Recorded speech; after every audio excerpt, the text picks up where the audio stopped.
tourne. Salut tout le monde, bienvenue. Bonsoir dans On Jase. Je vais vous dire ça de même. On va pas, je pourrais pas vous parler longtemps parce qu'on est sur la route. Il nous est arrivé, c'est pas un pépin, mais moi, faire une histoire courte, j'ai du stock dans le truck qu'il faut que je descende pour des clients qu'on a dans l'Ouest canadien. Puis le stock, j'étais supposé l'amener que la semaine prochaine, fait que ça me donnait le temps de chasser le Manitoba. Puis quand j'arriverai en Saskatchewan, d'aller le porter à mes deux clients.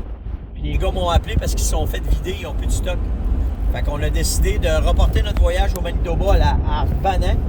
Fait que là, on va descendre, on est en descendant à Saskatchewan parce que les gars nous attendent demain. On va aller porter le stock aux gars, puis tant qu'être rendu, on va aller chasser tout de suite en Saskatchewan. Puis tout dépendant comment que la chasse va aller, ben là, après ça, on va, en redescendant, s'il nous reste du temps, ben là, on arrêtera au Manitoba, on ira scouter, puis aller voir ce qu'on voulait voir, puis tout le kit. Fait que c'est un peu comme ça. Ça change, hein? De même, des fois, puis c'est ça, on disait ça de même, c'est la beauté des voyages. Quand on les fait, on ne sait jamais comment est-ce que ça va être. Donc, on est sorti de la province du Manitoba, on est rentré dans la province de Saskatchewan, puis on donne une go à soir pour pouvoir se rendre le plus loin possible, le plus proche possible des deux clients qu'on a pour pouvoir les livrer demain, pour pouvoir faire ça demain. Donc, c'est pour ça qu'on fait l'On Jase là. Ce qui est vraiment paradoxal sur le chemin, c'est que en sortant le Manitoba, c'est encore la forêt boréale au Manitoba. Puis après ça, quand tu arrives vers la fin du Manitoba, tu rentres dans les plaines de l'Ouest. Puis c'est quand on a commencé à rentrer dans les plaines, puis qu'on a commencé à rentrer dans le changement d'habitat, qu'on a commencé à voir le plus de chevreuils. On a peut-être aujourd'hui, Yann, à peu près moi, facile 150. Une centaine de chevreuils. Avec le gros troupeau qu'on a vu, là? Ouais, à peu près une centaine de chevreuils. Fait que, tu sais, c'est le fun. Fait que, on commence à voir qu'il y a du gibier, puis que ça commence à être... C'est une maudite belle province. Donc, ça vous donne un update du voyage. On va dire de même, c'est plat. Ouais. Donc, ça devrait demain soir, peut-être qu'on va avoir la chance de chasser demain soir, au pire ça va aller à lundi matin, mais c'est pas plus grave que ça. Puis j'ai eu une question de Patrice. Ah, c'est bon, j'ai un blanc. Ouais, c'est Patrice, si je me trompe pas, concernant les caméras de surveillance. Il m'a demandé quelle caméra de surveillance que je lui conseillais pour les caméras satellites là, par cellulaire.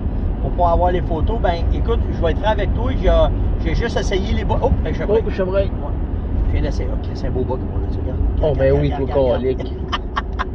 On vient de voir un beau bas de chevreuil traverser.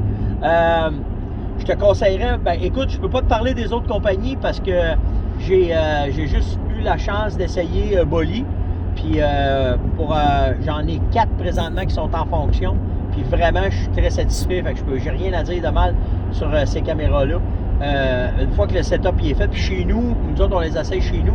Puis chez nous, veux-tu regarder ici au lieu de regarder dans le coin? Oui, inquiète-toi pas. Puis c'est ça, les 4 qu'on a à la maison, on n'a pas beaucoup d'ondes cellulaires, puis ça fonctionne quand même très, très bien. Alors, c'est ce que je te conseille. Si tu as un achat à faire et tu as vraiment investi, je te dirais d'investir pour les batteries à captation solaire.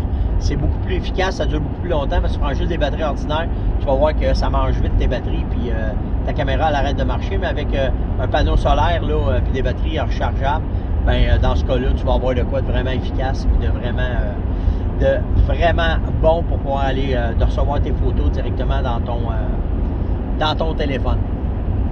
J'ai vu aussi, vous avez réagi pas mal là, hier sur l'affaire du COVID, là, des chevreuils.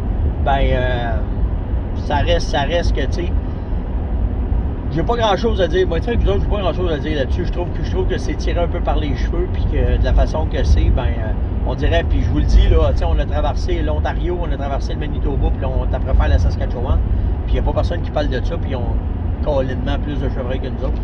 Fait que, tu sais, au Québec, des fois, les médias sont forts pour faire du sensationnalisme avec rien, puis souvent, quand ils font ça, c'est parce qu'ils n'ont rien à dire. Fait qu'il faut qu'ils essayent de pogner une nouvelle et essayer de faire peur à tout le monde avec ça. C'est à peu près ça, mais j'ai vu que vous avez toute une maudite gang à réagir à ça. Moi, j'ai pas eu le temps de tout vous répondre encore. Je vais le faire, même que j'arrive à l'hôtel. À soir, je vais faire le tour des questions puis essayer au moins de vous répondre, d'aller vous lire pour savoir que tout est bien correct. Donc, c'était le petit On Jase court de ce soir. parce que justement, on est sur la route et on va arriver tard. Fait qu'on va pouvoir, j'espère que je vais être capable de vous le domper de la route directement. Donc, likez, partagez, invitez, surtout commentez. Et nous autres, ben, à partir de demain, on va vous parler directement de la Saskatchewan, puis l'élaboration des techniques qu'on va faire, puis comment est-ce qu'on va faire ça, puis tout le kit. J'espère que votre chasse au Québec se passe bien. Je ne sais pas au Québec s'il y a de la neige. Ici, il y a de la neige, là, il y en a pas mal. Fait que là, on s'en va vers où est-ce qu'il y en a moins. Mais dans le coin de Winnipeg, tout ça, il y avait pas mal de neige, assez pour faire de la motoneige. Fait que dans l'ouest, ben, ils ont commencé à goûter à la sauce de mère nature, comme on dit chez nous. Donc, faites attention à vous autres. On voulait faire un petit update où est-ce qu'on était rendu, puis qu'est-ce qu'on faisait, puis où est-ce qu'on s'en allait. Puis, on se revoit demain. Ciao!